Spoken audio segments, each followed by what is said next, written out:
ये डाइट अगर आप फॉलो करेंगे तो आप बीमार पड़ नहीं सकते, और जो बीमार हैं वो बीमार रह नहीं सकते। दिस इज डॉक्टर विश्वरूप राय चौधरी, और सी ऑन द स्क्रीन। स्टेप 1, 12 बजे तक जो भी कुछ आप खाएं वो हो सिर्फ और सिर्फ फल, फ्रूट्स, फ्रूट्स एंड फ्रूट्स। कोई भी 3-4 तरह के फल, वो मीठा हो, खट्टा हो, कैसा ही फल, वो केला हो सकता है, आम हो सकता है, चीकू हो सकता है, अमरूद हो सकता है, जो भी फल आपको पसंद हो, 3 से 4 तरह का फल जो अवेलेबल हो लें, और वो एज ए ब्रेकफास्ट खाएं। कितनी quantity, it depends on your body weight. Let's say my body weight is 70 kg, into 10, 700 grams or more of 4 kind of fruits, 3 to 4 kinds of fruits of your choice। एक बार में खाएं, 2 बार में खाएं, 4 बार में खाएं, 12 बजे तक आपको खाना है सिर्फ और सिर्फ फल, फल और फल। जितना ज़्यादा खाएंगे उतना अच्छा रहेगा भाई। नो रोटी, नो चपाती, नो चाय, नो ब्रेड, नो बिस्किट, सिर्फ और सिर्फ फल, फल और फल, भरपूर खाना है। अब लंच, जब भी आप लंच में बैठें 2 प्लेट लेके बैठें, प्लेट 1 एंड प्लेट 2। प्लेट 1 में 4 तरह के ऐसे वेजिटेबल जो आप कच्चा खा सकते हैं, खा सकें, जैसे टमाटर, मूली, गाजर, ककड़ी।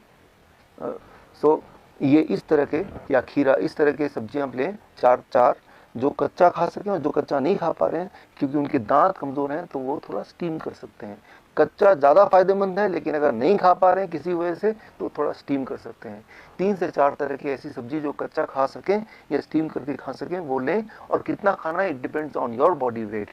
That is my body weight is 70 kg into 5, that is 350 grams और मोर, या फिर उससे ज़्यादा, 3 to 4 kind of vegetable।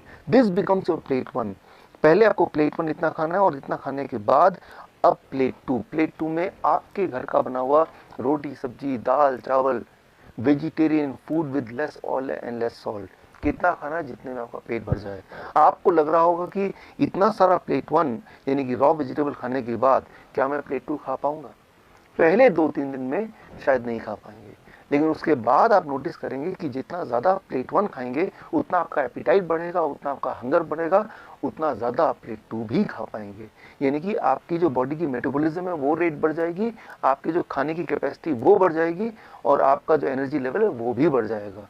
सो मैं आपको कोई चीज़ मिस नहीं करने बोल रहा हूँ, मैं सिर्फ ये बोल रहा हूँ कि आपके एक्चुअल लंच से पहले प्लेट 1 यानी कि रॉ वेजिटेबल, वो भी एक पर्टिकुलर मात्रा या उससे ज़्यादा, अकॉर्डिंग टू द फॉर्मूला जैसे मैंने बताया, आपका body weight into 5।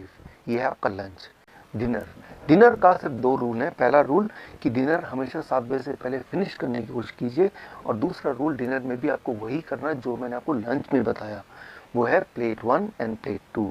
Plate 1, 3 to 4 kind of vegetable in raw form, about your body weight into 5, that many grams, and then you can eat vegetarian meal with less salt and less oil as much as you want, right?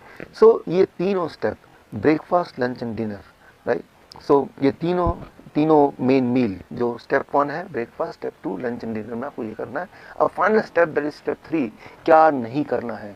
सिर्फ 2 ही चीज मैं छोड़ने बोलता हूँ, एक है no animal food.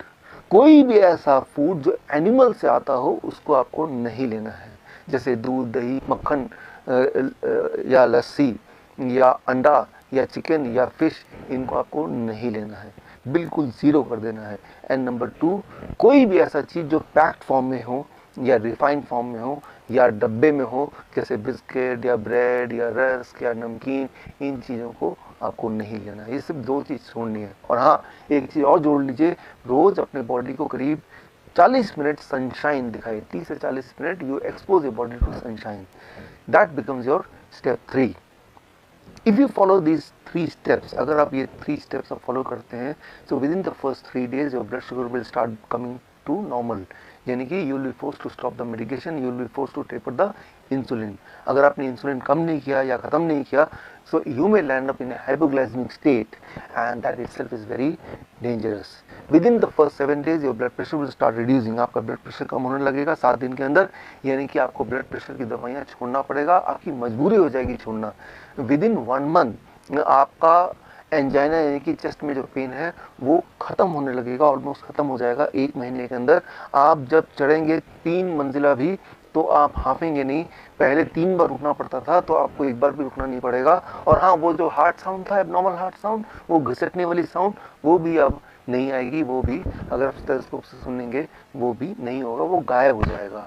So that will happen within the first 1 month.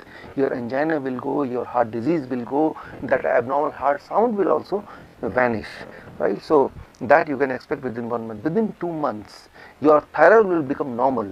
यानी कि थायराइड की दवा आपको छोड़ना पड़ेगा या उसको टेपर डाउन करना पड़ेगा.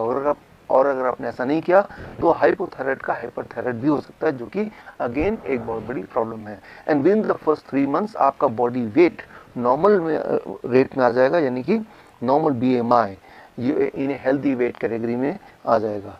And this all will happen with in the first 3 months of following this diet in these 3 steps. कई बार मेरे पास पेशेंट आते हैं, वो बोलते हैं डॉक्टर साहब मैंने आपकी रिकमेंडेशन को फॉलो किया और 3 महीने के अंदर मेरा ब्लड शुगर, मेरा ब्लड प्रेशर, मेरी हार्ट डिजीज, बॉडी वेट हर एक में फ़ायदा हो गया, अब मुझे इस डाइट पे कब तक रहना है. मैं उनको एक ही उदाहरण देता हूँ, और वो उदाहरण ये कि मान लो कोई आदमी आपके पास आता है पूरी तरह से कीचड़ से लथपथ, आपको बोलता है कि मुझे साफ़ होना है, मुझे क्या करना है. आप बोलेंगे जाइए जाके नहा लीजिए. वो नहा के साफ सुथरा हो क्या आता है, बोलता है कि मुझे कब तक नहाना है. अरे भाई, जब तक आपको साफ रहना है, यानी कि जीवन में हर दिन. सिमिलरली आपका जो ब्लड वेसल है वो रोज ही टॉक्सिन उसमें भर जाते हैं, जम जाते हैं, और रोज ही उसकी मेंटेनेंस होने की आवश्यकता होती है. यानी कि रोज ही आपके बॉडी में नाइट्रिक ऑक्साइड का इनफ मात्रा में प्रोडक्शन होना बहुत आवश्यक है.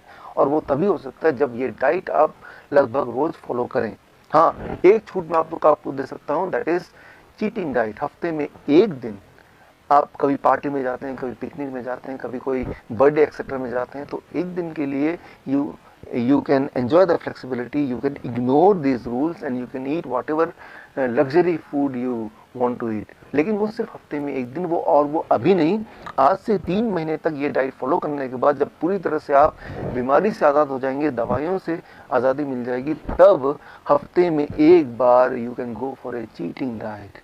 यानी कि मैं ये बोलना चाह रहा हूँ कि you are enjoying the social celebration also and you are enjoying the good health also. ये डाइट अगर आप फॉलो करेंगे तो आप बीमार पड़ नहीं सकते, और जो बीमार हैं वो बीमार रह नहीं सकते. तो ये जो DIP डाइट कैसे लेना है मैं आपको समझा दूं. ये 2 फेजेस में बांट सकते हैं. फेज 1 ऐसी बीमारियां जो आपके इनिशियल स्टेज में हैं. डायबिटीज़ के केस में जो डायबिटीज़ के दवाइयों पे हैं, सिर्फ मेडिसिन पे हैं, वो फेज 1 पेशेंट बोल सकते हैं. जो इंसुलिन पे है वो फेज 2 पेशेंट बोल सकते हैं. या फिर हार्ट डिजीज़ में जो सारे कामकाज कर पा रहे हैं लेकिन जब सीढ़ी चढ़ते हैं तब थोड़ा एंजाइना होता है, दर्द होता है, या जब भारी भरकम काम करते हैं तब पेन होता है, तो फेज 1 पेशेंट. या फिर ऐसे पेशेंट जो उठते बैठते हमेशा दर्द ही दर्द रहता है, फेज 2 पेशेंट. या फिर ऐसे पेशेंट जो 10 साल से ज़्यादा हो गए दवाई खाते खाते आराम नहीं मिला, फेज 2 पेशेंट. कैंसर के केस में स्टेज 2 कैंसर तक बोलेंगे फेज 1 पेशेंट, उसके बाद बोलेंगे फेज 2 पेशेंट. अस्थमा के केस में अगर एक बार पंप करने से पूरा दिन भर का काम चलता है, फेज 1 पेशेंट. अगर 2 बार 3 बार 4 बार लेना पड़ता है तब आपका काम चलता है, फेज 2 पेशेंट. जो फेज 1 पेशेंट है उनको सिंपल DIP डाइट पे रहना है, और फेज 2 वाले जो पेशेंट हैं वो फेज 2 वाले पेशेंट को DIP डाइट माइनस प्लेट 2 इन लंच वाला जो प्लेट 2 है उसको खत्म कर देना है फेज 2 वाले पेशेंट को. तब तक खत्म रखना है जब तक आप फेज 2 में हैं. और जब आपके सिम्टम या आपकी दवाइयां टेपर करते करते फेज 1 में पहुंच गया, तब DIP डाइट जो स्टैंडर्ड DIP डाइट है उसे फॉलो करना है, उसे जिंदगी भर फॉलो करना है. और जब उसे फॉलो करेंगे, स्टेज 1 के पेशेंट के लिए मैं बोल रहा हूँ, फेज 1 के पेशेंट के लिए बोल रहा हूँ, तो हफ्ते में एक दिन एक मील चीटिंग डाइट भी चलेगा. चीटिंग डाइट का मतलब ये है हफ्ते में एक बार जो मर्जी खाओ तब भी चल जाएगा. मैं ये बोलना चाह रहा हूँ कि आपके टेस्ट के अनुसार जो भी आप खाना चाहें उसकी अनुमति है, लेकिन कभी कभी ताकि हेल्थ भी मेंटेन करें और साथ में अपना टेस्ट भी मेंटेन करें, दोनों का एक अच्छा कॉम्बिनेशन. अच्छी बात यह है कि कुछ दिनों में, मैं महीनों की बात नहीं कर रहा, कुछ दिनों में आपकी दवाइयाँ भी छूट जाएंगी और आपका हेल्थ भी अच्छा होने लगेगा, ऊपर से आप लाइफ का मज़ा भी उठा पाएंगे. तो ये तो बात हुई क्रॉनिक डिजीज़ की. अब बात करते हैं एक्यूट डिजीज़. एक्यूट डिजीज़ में आता है फ्लू. फ्लू मतलब जब बुखार आ गया या लग रहा है कि बुखार आ जाएगा, या कमज़ोरी सी फील हो रही है, वीकनेस फील हो रही है, तो जैसे ही पहला सिम्टम आएगा आपको यूज़ करना है 3 step flu diet. 3 step flu diet क्या है? वो सिर्फ 72 आवर्स में ठीक करता है. अब इसके बाद एक्यूट डिजीज, मान लो चेहरे मुंह के अंदर कोई छाला पड़ गया, कोई अल्सर हो गया, कोई सोर हो गया, या फिर कहीं दांत में दर्द हो गया, तो क्या करेंगे? तो जो रूल है वो है DIP डाइट ब्रैकेट में लिक्विड, यानी कि लिक्विड फॉर्म में बना देना है DIP डाइट को, यानी कि जो प्लेट 1 है या फ्रूट ब्रेकफास्ट है, सबको मिक्सी में घोल के अलग अलग उनको स्मूदी के फॉर्म में पीना है 3 से 5 दिन। 3 से 5 दिन माइनस प्लेट 2 को 3 से 5 दिन हटा देना है, 3 दिन मिनिमम, मैक्सिमम 5 दिन। साथ में क्लोव ऑफ गार्लिक, लहसुन का एक टुकड़ा, उसको आप कूट के थोड़ा सा उसको वहीं पे रखिए जहां पे पेन है, अगर तो पेन है, अगर तो सो रहा है तब नहीं करना है, लेकिन दांत में दर्द है तो लहसुन का टुकड़ा भी रखना है, दिन में 1 बार 2 बार 3 बार आपके दर्द के अनुसार। तो इतना ही कर लेंगे तो मुंह से जुड़े हुए जितने भी सारे प्रॉब्लम्स हैं वो 3 से 4 दिन या 5 दिन तक ठीक हो जाएगा। और उसके बाद अब आप गांठ बांध लीजिए कि आप DIP डाइट पे ही रहें ताकि किसी तरह का कोई लाइफस्टाइल डिजीज आए ना। अब नीचे चलते हैं, स्टमक पे आते हैं। स्टमक से जुड़े हुए कोई भी प्रॉब्लम हो, एक्यूट प्रॉब्लम मतलब डायरिया है, लूज मोशन है, स्टमक एक है, 24 घंटे के लिए कोकोनट वाटर फास्टिंग, 24 घंटे के लिए सिर्फ कोकोनट वाटर पे रहेंगे, कुछ और नहीं, बिल्कुल कुछ और नहीं। कितना कोकोनट वाटर? आपके बॉडी वेट के हिसाब से। मान लीजिए आप 70 kg आपका वेट है, 7 ग्लास कोकोनट वाटर पूरे दिन भर में, कुछ और नहीं खाना, कुछ और नहीं पीना है। मैंने देखा है 24 घंटे लगते हैं पेट से जुड़े हुए सारे प्रॉब्लम को रिजॉल्व होने में। अब चलते हैं लंग्स पे। अगर सूखी खांसी है या अस्थमेटिक अटैक है, ऐसे केस में आपको क्या करना है? DIP डाइट के साथ टर्मरिक, ये टर्मरिक लेना है, हल्दी लेना है, हल्दी का एक टुकड़ा कितना बड़ा होना चाहिए? टुकड़ा आपके नेल के बराबर, थंब के नेल के बराबर होना चाहिए। और ब्रेकफास्ट से पहले एक टुकड़ा चबा चबा खाएंगे, लंच से पहले एक टुकड़ा चबा चबा खाएंगे, और डिनर से भी पहले एक टुकड़ा चबा चबा खाएंगे। मतलब DIP डाइट के साथ आपको इसको खाना है। कब तक खाना है ये? जितने दिनों तक आपका चेस्ट कंजेशन रहेगा, जितने दिनों तक ड्राई कफ रहेगा, जितने दिनों तक आपका रेस्पिरेटरी अटैक रहेगा, तब तक करना है। वो 3 दिन भी हो सकता है, वो 1 महीना भी हो सकता है। 3 दिन से लेकर 1 महीने के बीच में उसको करना है। तो ये है रेस्पिरेटरी प्रॉब्लम का सोल्यूशन। अब आते हैं किसी भी तरह के पेन।